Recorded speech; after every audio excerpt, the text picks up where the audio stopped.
जय श्री कृष्णा। राधे राधे। आप सभी का दिन मंगलमय हो।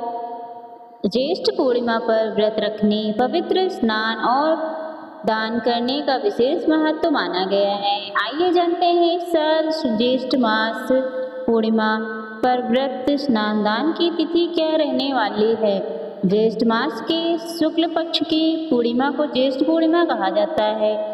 इस दिन व्रत रखने, पवित्र स्नान और दान करने का विशेष महत्व माना गया है। धार्मिक मान्यता है कि इन कार्यों से व्यक्ति के पाप क्षीण होते हैं और पुण्य में वृद्धि होती है। कई बार पूर्णिमा तिथि, व्रत, स्नान, दान एक ही दिन संपन्न होते हैं, जबकि कुछ स्थितियों में व्रत पहले और स्नान दान अगले दिन किया जाता है। यह अंतर चंद्रमा के उदय समय पर निर्भर करता है। इस दिन भगवान सत्यनारायण की पूजा करने के साथ साथ शाम के समय माता लक्ष्मी और चंद्रदेव को अर्घ्य अर्पित करने की परंपरा है। वैदिक पंचांग के अनुसार वर्ष 2026 में ज्येष्ठ पूर्णिमा तिथि 29 जून को सुबह 3:06 से प्रारंभ होगी और 30 जून को सुबह 5:26 पर समाप्त होगी।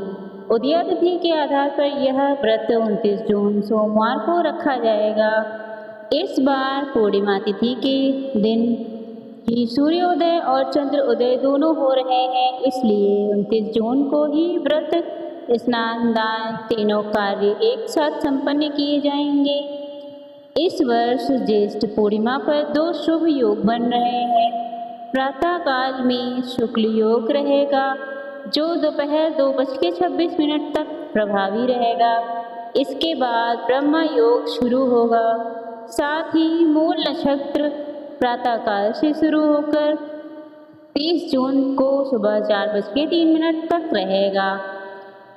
ज्येष्ठ पूर्णिमा के प्रमुख मुहूर्त, स्नान के लिए ब्रह्म मुहूर्त सबसे उत्तम माना गया है, जो सुबह 4:06 से 4:46 तक रहेगा। अभिजीत मुहूर्त दोपहर 11:57 से 12:52 तक रहेगा, जिसे शुभ कार्यों के लिए अनुकूल माना जाता है। पूजा के लिए अमृत सर्वोत्तम मुहूर्त सुबह 5:26 से 7:11 तक रहेगा, जबकि उत्तम शुभ मुहूर्त समय 8:55 से 10:40 तक है। शाम को प्रदोष काल में सूर्यास्त के बाद 7:23 से 8:38 तक माता लक्ष्मी की पूजा करना विशेष फलदायी रहेगा। 29 जून को चंद्रमा का उदय शाम 7:16 से, जबकि 30 जून को सुबह 5:15 तक चंद्रास्त होगा। पूर्णिमा की रात चंद्रमा को अर्घ्य देने का विशेष महत्व माना गया है।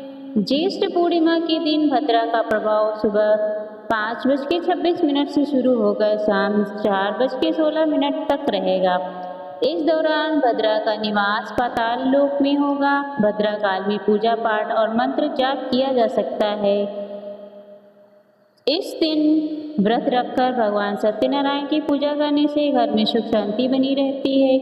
शाम के समय माता लक्ष्मी की उपासना करने से धन और वैभव में वृद्धि होती है। वहीं चंद्रमा को अर्घ्य देने से मानसिक शांति मिलती है और मनोबल मजबूत होता है। यह थी आज की जानकारी।